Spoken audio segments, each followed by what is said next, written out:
વેદનીની આમ બહુ તાવ નથી, તાવ જેવું છે, અને આ જેવાની કોઈ દવા ન આવે. તાવની ટીકડી આવે, તાવ જેવાની દવા ન આવે. એનો અર્થ જ છે કે ચોખ્ખું બોલ નથી આવવાનું બાનું જ છે. તાવ નથી કે તાવ જેવું મને લાગી, જેવાની દવા નહીં. તાવની ટીકડી જો ઉતરી પણ જેવાની દવા એમ તમને સંત જેવા મળી જાય અને એનો કોઈ ઉપાય નહીં, તમને બધી રીતે ખાલી કરી નાખે. અને ખાલી માણસને તો પછી કોણ બોલાવે? ખાલી ને પછી કોઈ બોલાવે. અને એટલે તો કવિ દલપતે કહ્યું પૂર્વની પુનાય હોય ને અને તો સજન મળે. કે બગલા બગલા બાંડલા કોઈને હંસ મળે નહીં હલવો. એ બગલા બગલા બગલા બાંડલા અને હંસ મળે નહીં હલવો. આ હમણાં હમણાં મળે અસંગ. આ તો ગરુડ દુર્લભ છે મળવો.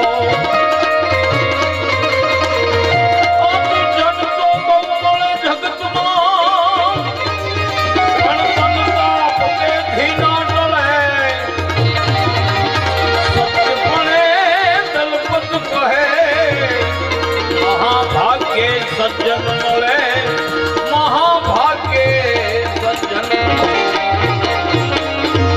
બગલા 92 લાખ હંસ મળે ના. બગલા તો મળી રે ભાઈ, પણ હંસ મળવો દુર્લભ છે. હમડા મળે આ બધું કદાચ મળી જાય, પણ ગરુડ ને મળવું એ દુર્લભ છે. એમ જગતમાં માનવીઓ તો બહુ મળે ભાઈ, તાંબિયાના તેર છે, પણ સજન મળવો સંત મળવો એ દુર્લભ છે. સત્સંગનો બહુ મહિમા ગાયો, પણ આપણા જીવનથી તાળો મેળવતો જવાનો. તો હું વપરાય નથી જતો. આ એક બહુ ખ્યાલ રાખવાનો. સમજણા થાવ ને ત્યાંથી એક વાત નક્કી કરી લેજો, મને કોઈ વાપરી નથી જતું. મારી શક્તિનો સદુપયોગ થાય તો મને ગમે, પણ મને કોઈ વાપરી નથી જતું. ને મા બાપથી શરૂઆત કરવાની. નતર ઘણા મા બાપે એવા છે દીકરાને વાપરી નાખે, પોતાના સ્વાર્થ માટે દીકરાને વાપરી નાખે. એમાંથી કદાચ તમે બધોને તો કુટુંબ તમને વાપરી નાખે, એથી આગળ વધો તો ગામ તમને વાપરી નાખે, એથી આગળ વધો તો આ સમાજ. અને બાકી કોઈ નહીં તોય આમ હાથ ઊંચા કરીને નારા લગાડવા વાળા છે ને, હવે 70 માં શરૂ થઈ જાય ઘરે ઘરે. ઈ તો તમને વાપરવા તૈયાર જ બેઠા છે. હું વપરાતો નથી ને, એક ખાસ ખ્યાલ રાખો. ઘણી વખત આપણને ખબર ન પડતા પેલું કે ને કે ભાઈ ઉંદરડો કરડે ને આમ આમ આમ એવું ફૂકી ફૂકીને કરડે ને, તમને ખબર ન પડે. એમાં આ બધા ફૂકી ફૂકીને મીઠું મીઠું બોલતા જાય. ડાયાબિટીસ કરી દે ને તોય આપણને ખબર ન પડે કે આ મને ડાયાબિટીસ આણે કરી દીધું. એટલે મને કોઈ વાપરી નથી જતું ને. આ વિચારવાનું પોતાની બુદ્ધિથી ને, બીજાની સલાહ નહીં લો. તમારી અંદરથી તમને અવાજ મળશે. આ બધી આકાશવાણી થાય એનો અર્થ શું છે? એ અંદરથી જ થાય. જે કાંઈ છે એ બધું માયલું જ છે. બહાર ગોતવા જાવ તો તમને આ દુનિયામાં કાંઈ હાથ નહીં આવે.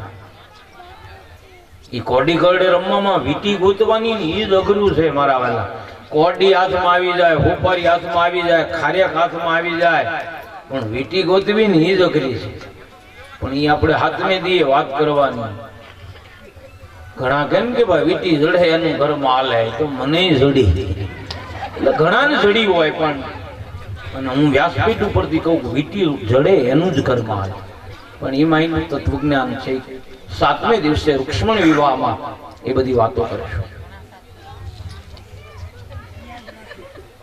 સત્સંગનો મહિમા ગાયો છે, પણ સત્સંગ સમજીને કરવાનો છે. અને સત્સંગથી જ આપણને ભગવાન મળે, કારણ કે વિચારો જ આપણને ઋષિ પાસેથી સંત પાસેથી મળે. અને એટલે તો કીધું ને, એક બહુ સરસ ગાયું છે ભાઈ, સાमने मिलने का जो कोई बहाना है तो वही सत्संग है, वही सत्संग है। शाम तुझे मिलने का सत्संग ही बहाना है,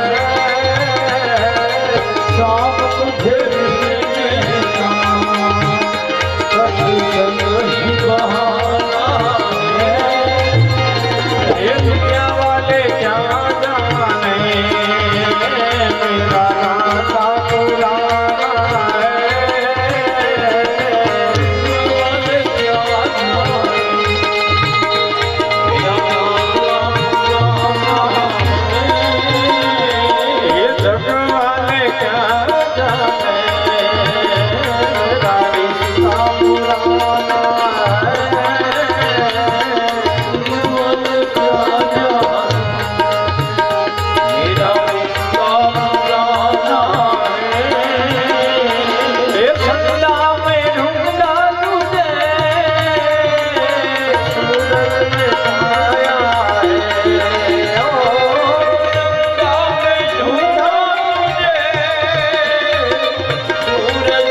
અને હરિકથા.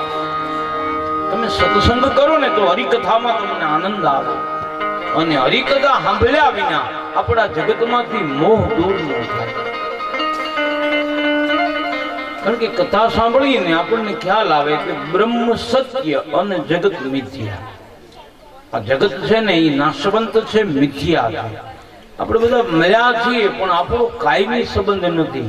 કાયમી સંબંધ આપણો ભગવાન છે, બાકીના સંબંધો કાયમી સંબંધો નથી.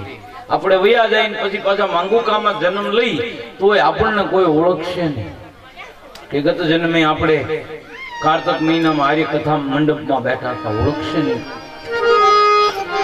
જગત છે ને એ પ્રતિક્ષણે બદલતું રહેલું છે, એટલે એનું નાશવંત કહ્યું છે, મિથ્યા કહ્યું છે. આ સાંભળ્યા પછી જગત ઉપરનો જે મોહ છે ને એ આપણો દૂર થઈ ગયો.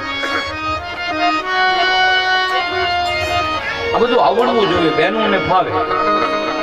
એ પીરમાંથી સાસરે જાય, એક વખત એનો બાપ અજાણ્યા છોકરા હારેની એક દી એને એમ થાય છેડાછેડી બાંધી દી. એ દીકરી મોટરમાં બહેને એની હારે વહી ગઈ. અને તમે જો એ એક્સચેન્જ કરી શકે. એ ત્રીજે દિવસે ચોથે દિવસે પીરિયા તેડી આવે ને પછી માં દીકરી બે બેઠા હોય, ઘઉં સાફ કરતા હોય, ત્યારે દીકરી માને કે માં તમારે બે જ ભેહું છે ને, અમારે તો 4 છે. તમારે તો આ એક જ મકાન છે ને, અમારે સુરતમાં 2 છે. હવે તો વિચાર કરો, 20-22 વર્ષની જે આંગણામાં થઈ, જે માના કુખે જન્મી, 2-3 દિવસમાં તારું મારું થઈ જાય. 2-3 દિવસમાં તારું મારું થઈ જાય. આ બદલ માત્ર સ્ત્રી જ કરી શકે, આ પુરુષની તાકાત નથી. અને એટલે જ એને સમર્પિત થવાનું ભગવાને ગુણ આપ્યો. અને એટલે જ પરણી સાસરે જાય. જો પુરુષને મોકલ્યો હોય ને, આખી અવ્યવસ્થા થઈ જાય. એ શક્તિ આપી છે ભગવાને.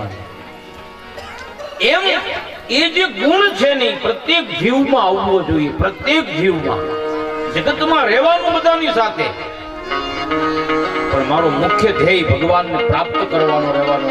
એટલે હું દરેકની સાથે હળી મળીને દીકરી રહી છે 20 વર્ષ 22 વર્ષ, પણ એક ફટકે એ સંબંધો બદલાવી નાખે. કાકાની જગ્યાએ કાકાજી, મામાની જગ્યાએ મામાજી. એમ જગત છોડવાનો જયારે પ્રસંગ આવે ને ત્યારે ફાટ લઈને છોડી દેવાનું. એ વખતે આસક્તિ નહીં રાખવાની. દીકરાનું શું છે, ઘરવાળીનું શું છે, બધાનું પાલન કરતા પોષણ કરતા ઈશ્વર છે. આ સમજણ જીવનમાં કહેવું. નારદજીએ કહ્યું આજે હું જે કાંઈ છું એ સત્સંગના પ્રતાપે. સત્સંગનો મહિમા નારદજીએ વર્ણવ્યો. પ્રથમ સ્કંદની અંદર 3 વક્તાઓ બતાવ્યા છે. સૌથી પહેલા સુખદેવ અને પરીક્ષિત, એમને ઉત્તમ વક્તા કહ્યા છે. કારણ કે સુખદેવજી છે ને નિજ લાભ સંતુષ્ટો, એને કઈ મેળવવું નથી, એટલે માત્ર પ્રેમથી કથા કરે. પરીક્ષિતને સુધરવું હોય તો સુધરે, એને કઈ ફાયદો થવો હોય તો થાય, આનો વિચાર નહીં. નિજ લાભ. પુષ્પદંતે કહ્યું ને, મમત્વેતા વાણી ગુણ કથન મારી વાણીને પવિત્ર કરવા માટે હું આ ગાઉં છું. કઈ મેળવવા માટે નહીં, ભગવાન રાજી થાય કે નહીં, મારી વાણી પવિત્ર કરવા માટે. એમ સુખદેવજી એ કથા કરે છે, પણ કઈ મેળવવા માટે નહીં, લોકો સર્ટિફિકેટ આપે એટલા માટે નહીં. પરીક્ષિત, નારદ અને વ્યાસ એમને મધ્યમ કયા છે. કારણ કે વ્યાસજી કથા કરે તો એને એમ થાય સમાજ બદલવો જોઈએ, સમાજ સુધરવો જોઈએ. વ્યાસજી એટલા માટે આ કથા ગ્રંથની રચના કરી નારદજીને. એટલે નારદ વ્યાસનો જે સંવાદ છે એ જગતને બદલવા માટેનો, એટલે એને મધ્યમ કયા છે. સૂત અને સૌનિક એક અનિષ્ટ કયા છે. 3 પ્રકારે આ કથા છે. જો કે એક શ્લોક છોડવા જાય તો એના માટે ઘણા બધા પુસ્તકો. બાકી તમે જુદા જુદા દ્રષ્ટિકોણથી ભાગવતનું અવલોકન કરો ને તો એમાં બધી જ વાતો આપણી આવી જાય. 18,000 શ્લોકની રચના થઈ અને વ્યાસજીને થયું કે આ ગ્રંથનો કોણ પ્રચાર કરશે. એ વખતે એમના શિષ્યો આવ્યા વ્યાસજીના અને કહ્યું કે અમે જંગલમાં ફળ ફૂલ લેવા જઈએ તો હિંસક પશુનો અમને ડર લાગે. વ્યાસજીએ થોડાક શ્લોકો લખીને આપ્યા કે તમે જંગલમાં જાઓ ને જ્યારે હિંસક પશુની ત્રાડ સંભળાય તો આ શ્લોક બોલજો. વ્યાસજીના શિષ્યોએ જોયું જેવા શ્લોક બોલીને હિંસક પશુ હિંસક સ્વભાવ છોડી અને શ્લોકો સાંભળવા માટે એક કાન થઈ ગયા. શિષ્ય આવીને વ્યાસજીને વાત કરી. વ્યાસજીને વિચાર આવ્યો કે હિંસક પશુ પર જો ભાગવતના શ્લોકની અસર થતી હોય તો મારો દીકરો તો પૂર્ણ જ્ઞાની છે, એના ઉપર કેમ અસર ન થાય? વનમાં હતા શિષ્યોને કીધું ઝાડી પાછળ છુપાય અને સવારમાં સમાધિમાં બેસે ને એ પેલા શ્લોકોનું ગાન કરજો. શિષ્યો વનમાં આવ્યા. સુખદેવજી સવારમાં જાગીને સમાધિમાં બેસવા જાય ત્યાં વ્યાસજીના શિષ્યો શ્લોક બોલ્યા છે.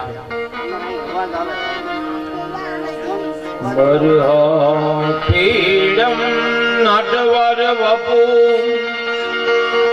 કર્ણયો કર્ણિકા વિભ્રાદ્વાસં કનક કપિશં વૈજયંતી માલા રંધ્રાન વેણિરધર સુદયા પૂરયન ગોપવૃંદે વૃંદારણ્યં સ્વપાદરથણં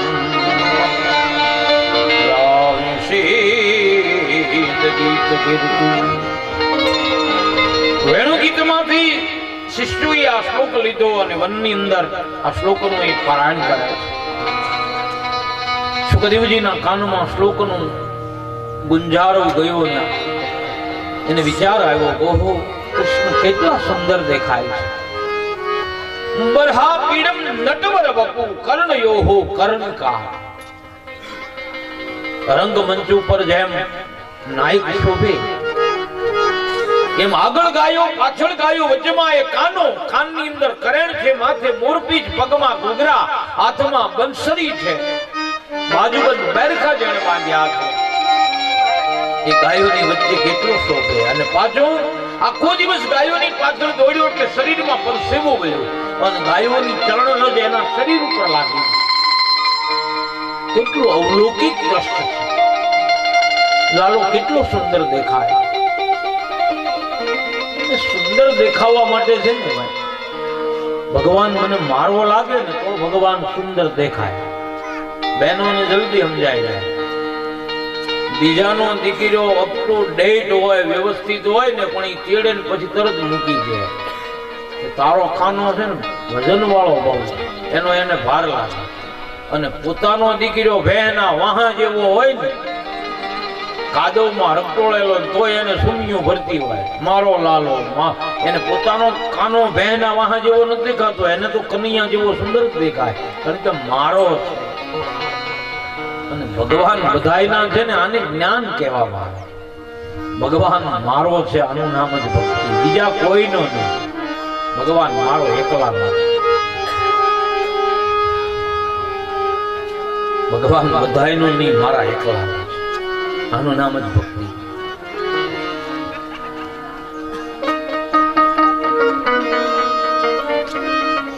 અંદરથી ભગવાન જોડે આત્મીયતા સદાય ને તો આપણને ભગવાન સુંદર લાગે. નતર બાકીનું બધું સુંદર લાગે, ભગવાન જ સુંદર ન લાગે. બાકીનું ઘણું બધું સુંદર લાગે, ભગવાન જોડે સંબંધ બંધાય ને તો સુંદર લાગે. તો છે ને કે ભાઈ જમવા બેઠા ને કઢી પીરસાતી, સ્વાદમાં મજા આવી, પણ આમ હબડકો લીધો ને એને માને પૂછ્યું કે આવી કઢી બસ આવી પાતળી. એની માં તૈયાર, એને કીધું ભાઈ હું તો પીરસવા વાળી છું, બનાવવા વાળી અંદર બેઠી, તારી ઘરવાળી બનાવી. કે ભલે પાતળી રે મીઠી બહુ છે, કારણ કે એની આરે કાયમ રહેવાનો સંબંધ છે. એની મારો છે એમ લાગે ને તો સુંદર લાગે. એમ મને લાલો સુંદર લાગે,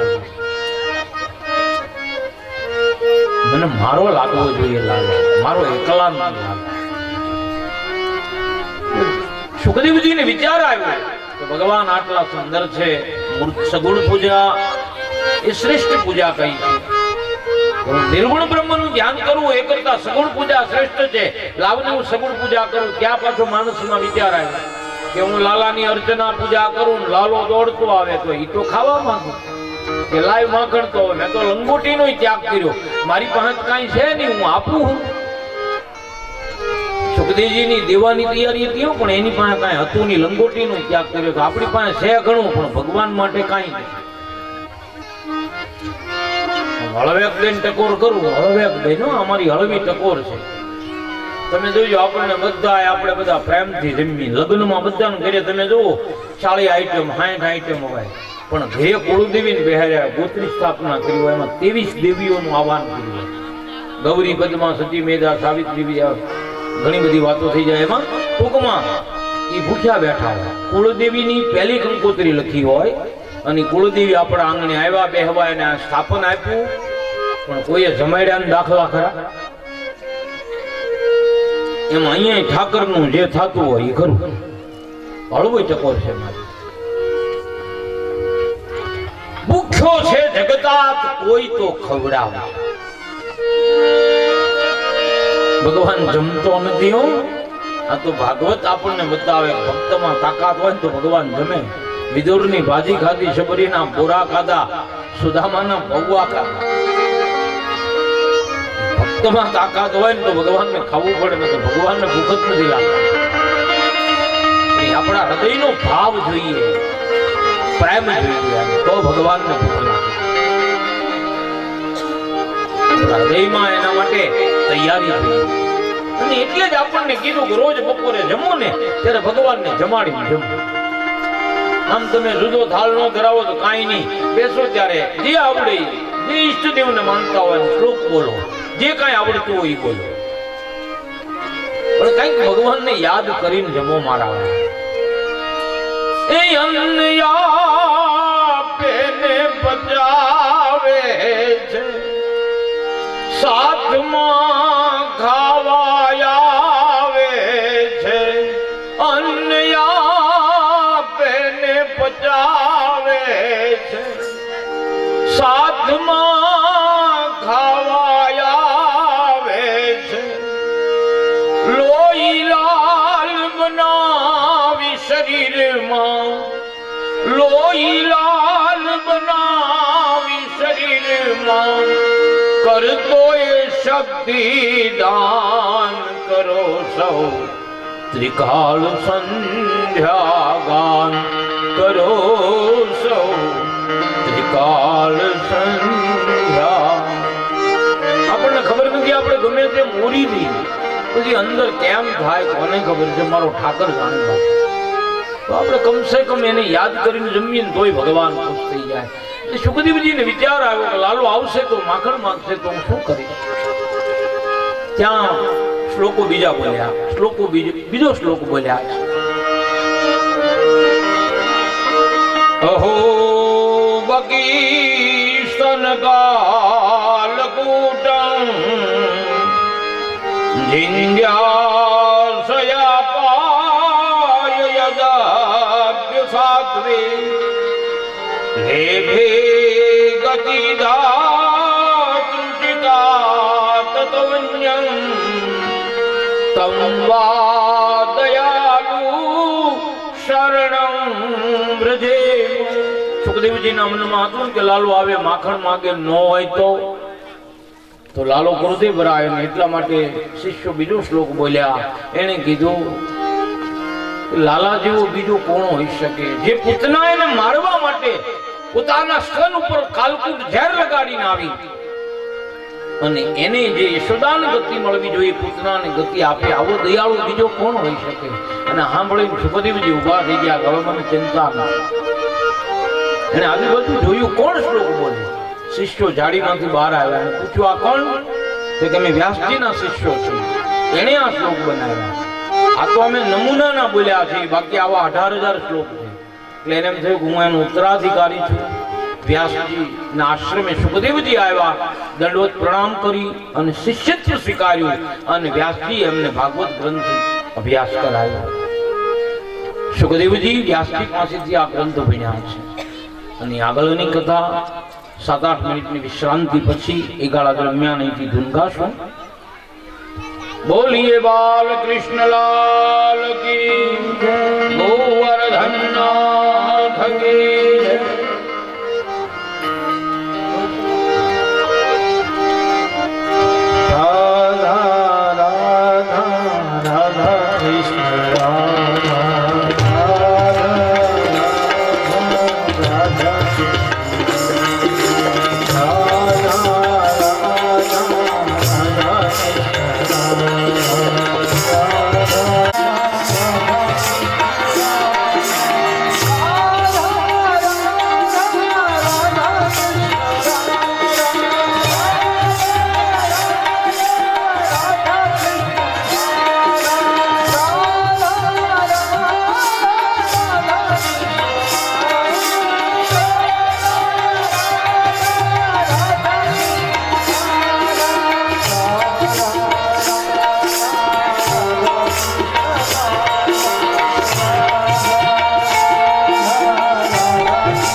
તો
મુનિયો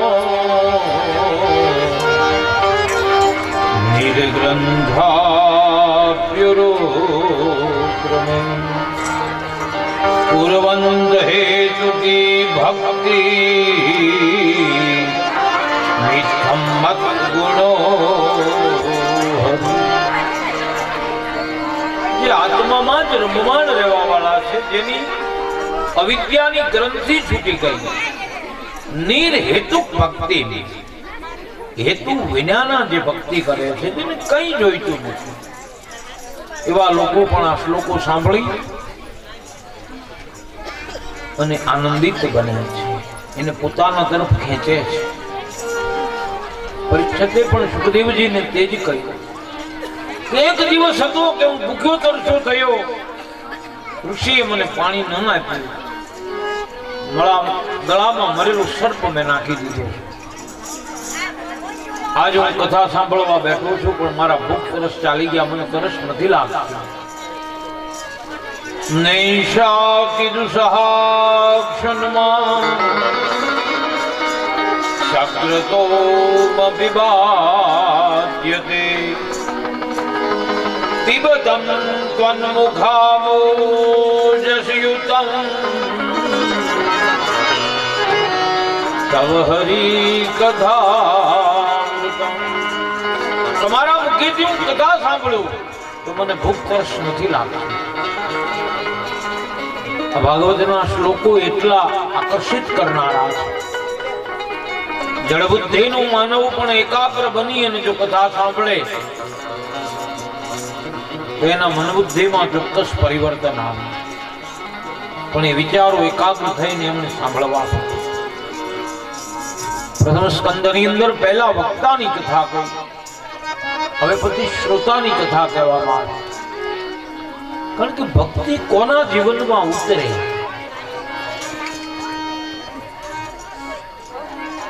કરોડો લોકો છે, બધાના જીવનમાં ભક્તિ નથી ઉતરતી, એટલે એની પદ્ધતિ બતાવી. કારણ કે એક નિયમ છે કે શઠ હોય ને એના જીવનમાં બદલ આવે. શઠ હોય, પોતે કોઈ વ્યક્તિ શઠ હોય પણ એને સારો સંગ થાય તો એના જીવનમાં બદલ આવે. શઠ કોને કહેવાય?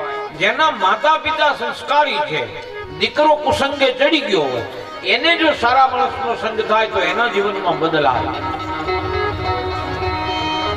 પણ ખલના જીવનમાં કોઈ દિવસ બદલ ન આવે. બીજી કાળમી પાણા ઉપર બહુ મહેનત નહીં કરવાની. જેની હાથ પેઢીમાં રામનું નામ ન લીધું હોય, હવે એના દીકરાને તમે વાળવાનો પ્રયત્ન કરો તો એ કઈ કાગડાના મોઢામાં થોડું મારા વાળા. બધા વાક્યો તો થોડા પૂરા કરવાના હોય.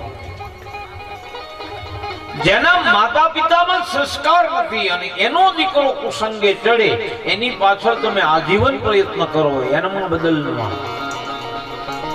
આ એની પૂર્વની પુનાય હોય અને પણ તમે પ્રયત્ન કરો ને બદલ આવે એ સંભવ નથી. એટલે અહીંયા પંચાધ્યાયની કથા કીધી છે. જીવનમાં 5 વાતો જેની પવિત્ર હોય એના જીવનમાં ભક્તિ ઉતરે. સૌથી પહેલા પિતૃ શુદ્ધિ અને માતૃ શુદ્ધિ. આ બધી પદ્ધતિઓ હતી, હવે તો એ કઈ સમય વિનાનું થઈ ગયું. નતર પેલા દીકરી જોવા જાય ને તો જોતા બાપની હાથ પેઢી અને માની 3 પેઢી આ જોવા બાપ. અને આજે પણ તમારે તપાસ કરી લેવી. સુભાષિતકારો એ ખોટું નથી કીધું. દોષિલા માતૃદોષેણ પિતૃદોષેણ મૂર્ખતા કાર્પણ્યતા વંશદોષેણ આત્મદોષાત દરિદ્રતા. છોકરો દુષ્ટ ચરિત્રનો થાય તો માનો દોષ એના મોહાળ બાજુ નજર કરી લેવી. આજે પણ તમને તાળો મળી જાય. છોકરો બુદ્ધિ વગરનો થાય તો બાપનો દોષ, એમાંય તમારે તાળો મેળવી લેવો. અને છોકરો બીકણ થાય તો એ વંશનો દોષ. જે વંશમાં કોઈ માખી નો મારી હોય એ કદાચ સિંહનું ચામડું પહેરી લે ને, ન ભૂતો ન ભવિષ્ય, એ વંશનો દોષ છે. અને છોકરો ગરીબ થાય તો એનો પોતાનો દોષ. એટલે પેલા જોવામાં આવતું બાપની હાથ પેટી, એમાં કોઈ ખોટા પરાક્રમો નથી કર્યા ને, કોઈ 10 લીટર કેરોસીન નથી વાપર્યું ને. આ બધું જોવું પડતું, કારણ કે કુટુંબમાં એકે આ પ્રયોગ કર્યો હોય ને તો એ આગળ જતા એ વંશમાં કોઈને મુંજારો આવે ને તો એ રસ્તો એ લઈ લે.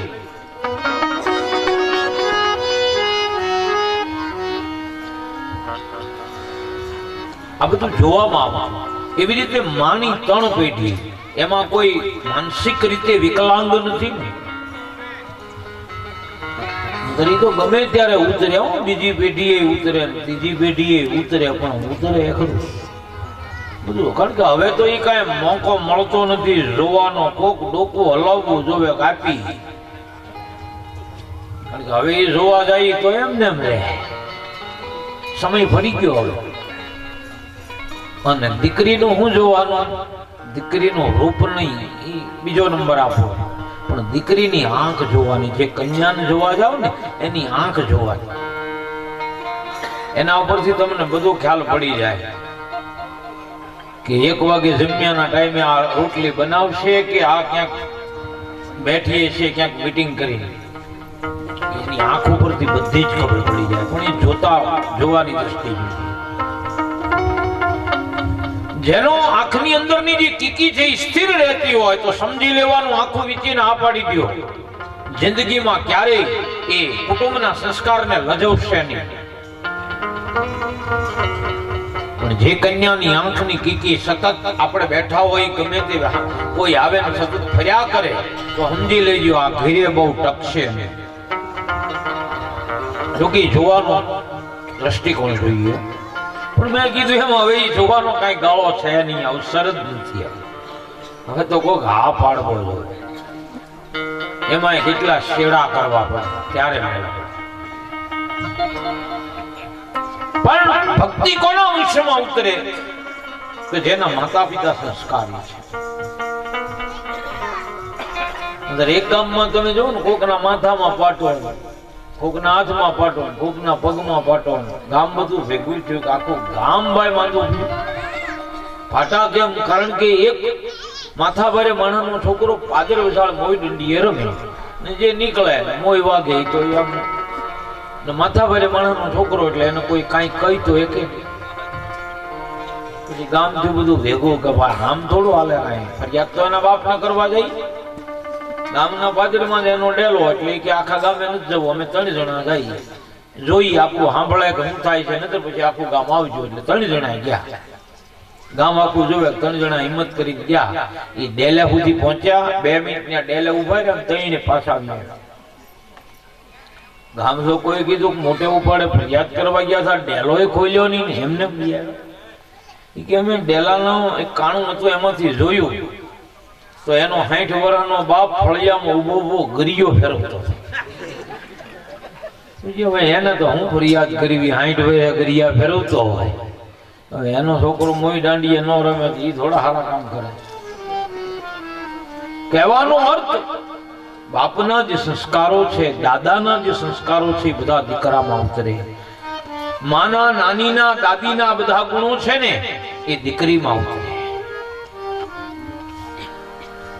અને એટલે આ બધું જોવામાં આવતું. એટલે માતૃ શુદ્ધિ, પિતૃ શુદ્ધિ અને વંશ શુદ્ધિ. એક વાત તમને કહું, જ્યારે તમને મોકો મળે દીકરાઓ દીકરીઓ આરે બેસવાનો, ત્યારે આપણા વંશની અંદર જે કોઈ સારા થયા હોય એની વાતો વારંવાર, એક વખતની વારંવાર કરવી. પેલા જે કઈ ચકલા ચકલીની વાતો, પરીઓની વાતો, ગઢિયા ગુડિયા કરતા હતા ને, એ એક મનોવૈજ્ઞાનિક સચોટ પદ્ધતિ હતી. સચોટ પદ્ધતિ. ગઢિયારાની વાર્તા આવે ને કે લાકડા કાપવા ગયો અને પછી સરોવરના કિનારે એ ઉભો રહ્યો, તરસ લાગી ગઈ, પાણી પીવા ગયો, એમાં કુવાડી જળમાં પડી ગઈ. આવી બાળકોની વાર્તા. પછી એને ભગવાનને આક્રંદ કર્યો, એની આગળ રોયો, એટલે પછી એક ફરી સરોવરમાંથી નીકળી અને એને કુવાડી, સોનાની કુવાડી આપી કે આ તારી છે. ગઢિયારાએ ના પાડી, રૂપાની આપી. તારી? ના, હીરા જડેલી કુવાડી. તો મારી નથી. કે લોઢાની જે હતી અસલી બહાર કાઢી તો કીધું આ મારી છે. આ બધું બાળકો સાંભળે ને પછી એને વિચાર આવે કે જે મારું નથી એની ઉપર મારે હાથ ન મુકાય. અહીંયા નાનપણથી થાય 32 વર્ષનો થયા પછી પાસે બેહારીને કયો તો તું તો મૂર્ખ્યો છો. હાથમાં આવી ઝપટ જ કરી લેવાય. 32 વર્ષે જ્ઞાન દેવા બેહો તો એમ જ કહેવાય. હા, એવા લોકોની દ્રષ્ટિથી ઋષિમુનિઓ ગાંડા છે કે એને ઓફિસ નો આંક્યા, કારખાના નો આંક્યા, ક્યાંય દુકાન નો કરીને હું આમ માળા માળા કરો કર્યા કરે અને એમ કે આ બધા ગાંડા છે. એની દ્રષ્ટિથી બધા ગાંડા. અરે ભાઈ, મશીન હાંકવું ને એ હેલા હેલી વાત છે.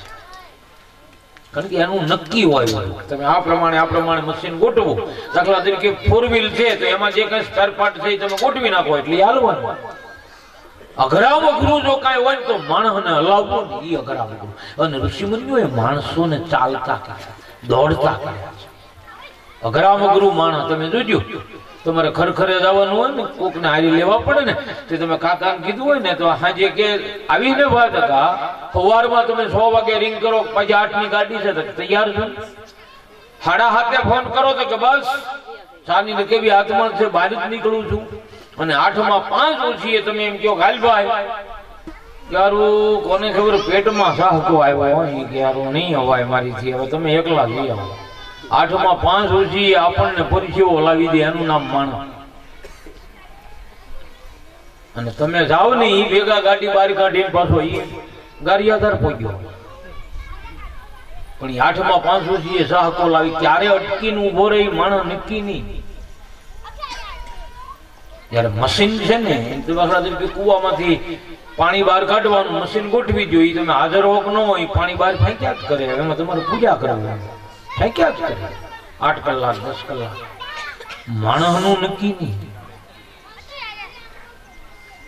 એ માણસોને ઋષિમુનિઓએ ચલાવ્યા છે, દોડતા કર્યા છે. એ કઠિનમાં કઠિન બાબત છે. પણ એ નાનો હોય ત્યારે એને આ વિચારો આવજો. સરદાર વલ્લભભાઈ પટેલ એની વાતો વારંવાર એના મગજમાં કરો. કારણ કે એને એમ થાય કે હું સરદાર વલ્લભભાઈ જેવો બનું. એ સાંભળશે તો, નતર તો એ જોવે છે કાના જેવું બનવાનું છે તો કે સલમાન ખાન. બધાના મારે ક્યાં વ્યાસપીઠ ઉપરથી નામ લેવા. પછી ઘણા ઘરે જાવ ને ત્યારે માં એમ કે જો કે માં જ નાચતી હોય એમાં છોકરાનું હું આપણે વાત કરીએ. એ મને એવું કે મને તો આવું લાગે ઘણા ઘરે હું જાઉં પછી એની માંગ કે જો મારો છોકરો છે ને સલમાન ખાન જેવો ડિસ્કો કરે ને પાછો છોકરો કરે તો એ મને મનમાં વિચાર આવે. કારણ કે કોઈનું અનુકરણ કરવું ને એ કરતા મરી જવું બેસ્ટ છે. મેં સવારે તમને કીધું ને 24 પ્રકારના દોષ મર્યા પછીના જે લાગે એમાં લો એક દોષ ઉચિષ્ટ. કોઈનું તમે હેઠું ખાવું એટલે અનુકરણ કરવું. કોઈની કોપીકાર બનવું ને એની કરતા મૃત્યુ સારું. તને ભગવાને ઈ તો હતો જ, તને હું કરવા મોકલ્યો? કંઈક તું વિશેષ કર. અને દરેક માનવમાં ભગવાને વિશેષતા આપી છે. કંઈક આ જગતમાં કંઈક તારી શક્તિ પ્રદાન કરતો જા, વિશેષ કંઈ કરતો જા, એટલા માટે તને મોકલ્યો છે. એ મને તો એ બાળકને જોયા પછી વિચાર આવે કે એક તો છે તો પછી આને શું કરવું? આને 10 દિનો ગુડી નાખી અમથી અમ તો એ અડધો ગુણ ઘઉં ઓછા ખા. બીજાનું અનુકરણ કરો. આ સ્વયં સિદ્ધ રીતે તમે જે કરો પણ બીજાની કોપી કરવી, બીજાની જેમ કંઈ પણ કરવું એ દોષકારક છે. એ તો હતો તો તને ભગવાને હું કરવા ભૂમિ પર મોકલ્યો? તારામાં શક્તિ છે, તું કંઈક બની દેખાડ.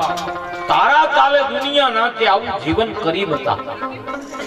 હું બીજાના તાલે નહીં નાચ, તારા તાલે જગત નાચવું જોઈએ આવું જીવન તારું બનાવ. અને એટલે બાળકોને સરદાર વલ્લભભાઈ પટેલની વાતો કરવાની. એને એમ લાગે હું પટેલ જેવો બની. જે કોઈ કુટુંબમાં જેણે પરાક્રમો એટલે સારા કામો કર્યા છે એ બધાની વાતો વારંવાર બાળક આગળ કરે. રાષ્ટ્રના જે કોઈ મહાન થયા હોય એની વાતો વારંવાર કરો. પણ એ નાનપણમાં 32 વર્ષે સાથ નહીં કરતા. એ તો નક્કી કરી નાખ્યું હોય એને મગજમાં.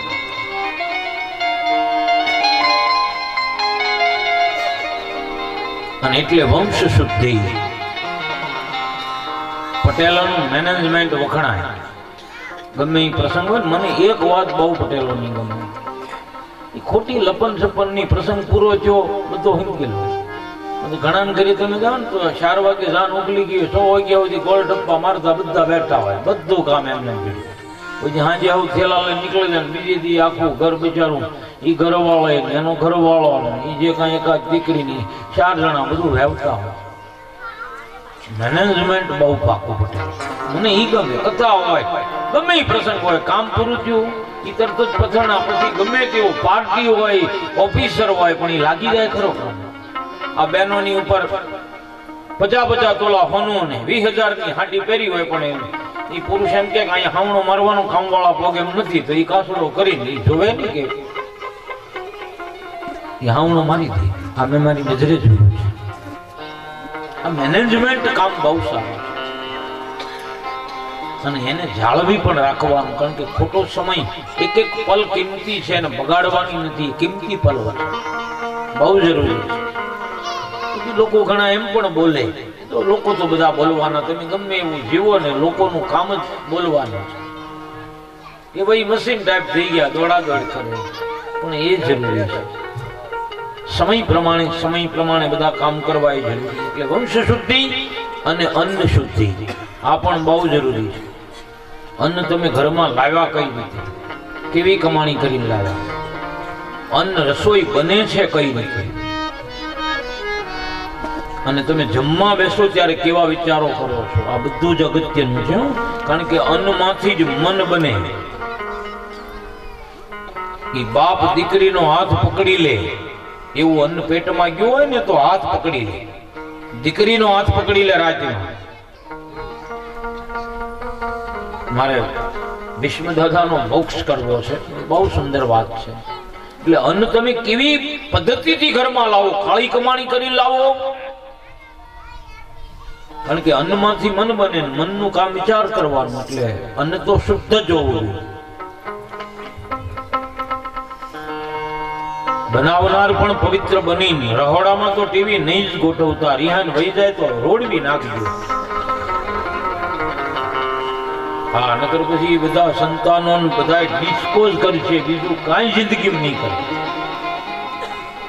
અન્ન બનાવતી વખતે કમસે કમ એ વખતે થોડો સાત્વિક ભાવ રાખો બેન. એટલી બનાવતા એકાદું કીર્તન ગાઓ, બાકી નાચો તો ચાલે. હવે તો યોગ આખો ઈ થઈ ગયો. પણ રસોઈ બનાવો ત્યારે, અને બનાવો પહેલી વસ્તુ તો ઈ છે કે રસોઈ બનાવજો.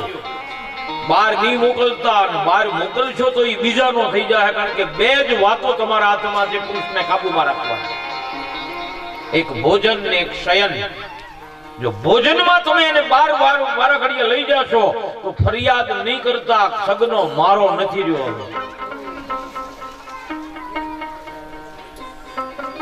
આજે જે કઈ પરિણામો છે ને એ તમે રહોડામાંથી બહાર નીકળ્યા છો તો એ બહાર નીકળવાનું. કારણ કે તમે મોટો બંગલો બનાવો ને તો વાસ્તુ લ્યો ને ત્યારે એમાં બે વાતો મુખ્યત્વે કરવામાં આવે. એક કુંભ મૂકવામાં આવે. કુંભમાં શું હોય, ઘડામાં પાણી હોય. એને પૂછે બે પાણી છે, એ ટૂંકમાં તારા બંગલા સુધી પાણી પહોંચે એમ છે. હવે નળ જ ન આવતા હોય ને તો ઈ બંગલો ગમે એટલો કામનો, હું ઘરમાં પાણી જ ન હોય તો. અને બીજું ઘર આંકવાનું પાણી છે, હે મકાન બનતા બની ગયું, માથે કરીને પછી બાજુ વેસવાનો વારો આવે એવું નથી ને ભાઈ. એટલે એ પાણી છે ને તારામ ઘર આંકવાનું. અને ત્રીજું, રસોડામાં અગ્નિની પૂજા કરવા. હું તો કહું પૂજા કરે ત્યારે 2 જણા પૂજા કરતા હોય એટલે બહેનોને હું કહું આ અગત્યની પૂજા તમારા માટે. હું કામ કે ટાઈમ કટાઈમ ઘર બાંધીને બેઠા મહેમાન આવવાનું, પણ ટાઈમે આવે કે કટાઈમે આવે, હસતા મોઢે જોઈએ અહીંયા એ જમીન નીકળશે તો તમારા ઘરની શોભા વધશે. અને મહેમાન આવે અને વાસણમાં ગોબા પડતા હોય, રાંધવું તો પડે, લગ્ન કર્યા એટલે. પણ જો એ વખતે વાસણમાં ગોબા પડતા હોય ને માંગુ કામ આખી શેરીમાં ખબર પડતી હોય કે આના ઘરે અત્યારે બીજી ટાઈમ મહેમાન આવ્યા એટલે રસોઈ બને, આવું હોય ને તો તમારું ઘર છે ને એનું સુગંધ નહીં વધે. પછી માણસ આવતું બંધ થઈ જાય. માણસ તો બધું સમજે બાપા. કોને આજે જમવાની ભૂખ છે મારા વાલા, તો વ્યવહારે આવવું પડે. આજ કોને એવી ભૂખ છે? પણ અગત્યનું છે અન્ન શુદ્ધિ. એટલે તમે કઈ રીતે કમાઈ લાવો અને કઈ રીતે રસોઈ બને, અને જમતી વખતે તમે કેવા વિચારો કરો, આ બધું અગત્યનું છે. એટલે અન્ન શુદ્ધિ અને પાંચમી આત્મશુદ્ધિ. ગત જન્મથી કેટલી વાસનાઓ લઈને આ જીવ જન્મ્યો હોય, આ જન્મથી સમજણો થાય ત્યારથી એ સદવિચારો કરતો થાય, સત્કર્મ કરતો થાય તો ધીમે ધીમે પવિત્ર બને. પણ હેરણની ચોરી, સોયનું દાન એમાં ભાગવત નથી માનતું. તમે નાનકડું દાન થાય તો કરો, ન થાય તો કાંઈ નહીં. કદાચ દાન ન થાય તો કાંઈ નહીં, પણ કમાવામાં જ જાળવો. જે મારું નથી એમાં હાથ નહીં મૂકો તો કદાચ દાન ન થાય ને તોય સ્વર્ગ જ મળે, પણ કમાવામાં જાળવો. અને એટલે તમે જો ખેડૂતને જે મળે ને ડાયરેક્ટ ભગવાન પાસેથી મળે. ધુવારણથી જ પ્રવાહ સીધું આવે, એ લાઈટ કોઈ દી ન જાય. એક પણ ખેડૂતનો દીકરો ભૂખ્યો ન મરે, ભલે છાપામાં ગમે આવતો હોય, રાજકારણની રીતે બધું કહેવું પડે, એ તો બધું હાલ્યા કરે. બાકી તો એવા જીવન હોય તો એ તો ગમે કેરોસીન વાપરી નાખવું પડે ને. બાકી કઈ ભૂખ્યો હોય ને વાપરે એમાં હું નથી માનતો. કારણ કે માં દીકરાને છે ને પોતે ભૂખી રહે, દીકરાને કોઈ દી ભૂખ્યો ન રાખે. ધરતીએ માં શીખવી મારી તમારી બધાઈ. એ કોઈ દિવસ પોતાના દીકરાને ભૂખ્યો મરવા ન દે. એટલે જૂના કાળમાં છે ને જેની પાસે જમીન પાટો હોય ને, જમીન જોવામાં આવે એનું કારણ એ છે કે કદાચ કાલે સવારે 10 વરે 20 વરે આડું ગયું હોય અને જમાઈ વેઈ ગયા હોય તો દીકરી જમીન છે ને બીજા પાસે એ હળ હંકાવીને એ દાણા ભેગી તો થઈ જ જાય, ભૂખી ન રહે. આ બધી પદ્ધતિઓ છે. શુદ્ધિ, પાંચ શુદ્ધિ હોય અને એ વંશની અંદર ભક્તિ ઉતરે. એટલા માટે પરીક્ષિતની કથા બતાવી. ભગવાન શ્રી કૃષ્ણ કુરુક્ષેત્રના મેદાનમાં યુદ્ધ પૂરું થઈ ગયા પછી પાંડવોને રાજ સોંપી અને દ્વારિકા તરફ ગમન કરવાની તૈયારી કરે. કુરુક્ષેત્રના મેદાનમાં દુર્યોધન વરાણો અશ્વસ્થામાં એક રહ્યો. એટલે એને એમ થયું કે મારો જન્મ સિદ્ધ મણી લઈ લીધો અને એટલે મારે એનું વેર લેવું પડે. પાંડવોના 5 પુત્રોને એને માર્યા. મારવા ગયો પાંડવોને પણ મરી ગયા પુત્રો. પછી એનું અપમાન કરવામાં આવ્યું એટલે એનો બદલો લેવા માટે એને કહ્યું પાંડવોનો વંશ ન રહેવા દો. એટલે ઉત્તરાને ગર્ભ હતો એના ઉપર એને બ્રહ્માસ્ત્ર છોડ્યું અને ભગવાને ઉત્તરાના ગર્ભમાં જઈ અને એ ગર્ભનું ઉદરમાં જઈ ગર્ભનું રક્ષણ કર્યું. ભગવાન તો ગમે ત્યાં પહોંચીને આપણું રક્ષણ કરવા તૈયાર છે, પણ આપણે નથી ભગવાનના કામમાં પહોંચી શકતા. નહીતર નંદ યશોદાની કૌશલ્યા દશરથને ભ્રાંતિ કરાવી કે હું તમારા કુખે જન્મ લઉં છું. હકીકતમાં એમના ઉદરમાં ગયા નથી, પણ આજ વંશનું રક્ષણ કરવા માટે, ભક્તના વંશનું રક્ષણ કરવા માટે ઉત્તરાના ઉદરમાં ભગવાન અને બ્રહ્માસ્ત્રના ટુકડા કર્યા, ગર્ભનું રક્ષણ કર્યું. અને એ પછી જયારે દ્વારિકા જવા તૈયાર થયા ત્યારે રસ્તામાં રથ લઈને જેવા બહાર નીકળ્યા અને રસ્તામાં એમને કુંતામાં ઉભેલા એમણે જોયા. એટલે કૃષ્ણ રથમાંથી ઉતર્યા, ઠેકડો મારીને રથમાંથી ઉતર્યા. કુંતામાને પગે લાગવા જાય ત્યારે કુંતાએ કૃષ્ણને કીધું તું મને પગે નહીં લાગ. આજ સુધી હું સમજતી હતી કે તું મારા ભાઈનો દીકરો છે, પણ આજ મને સમજાણ કૃષ્ણસ્તુ સ્વયં ભગવાન. અને દ્રષ્ટિ બદલવાની છે ભાઈ, તો બધે ભગવાન દેખાય. ભગવાન બધે છે પણ ડુંગર આડું તૈણ્યું મોહનું જે પડ છે ને એના હિસાબે આપણને અણુ અણુમાં ભગવાન છે પણ દેખાતા નથી. આંખ બદલવાની છે, બદલવાની એટલે કઈ આમ ઓપરેશન કરાવવાની, દ્રષ્ટિકોણ બદલવાની, દ્રષ્ટિકોણ બદલવાનું. પ્રેમાળ કવિએ કીધું ને, એ આંખો પવિત્ર રાગ સાચું તું બોલ, આંખો પવિત્ર રાગ સાચું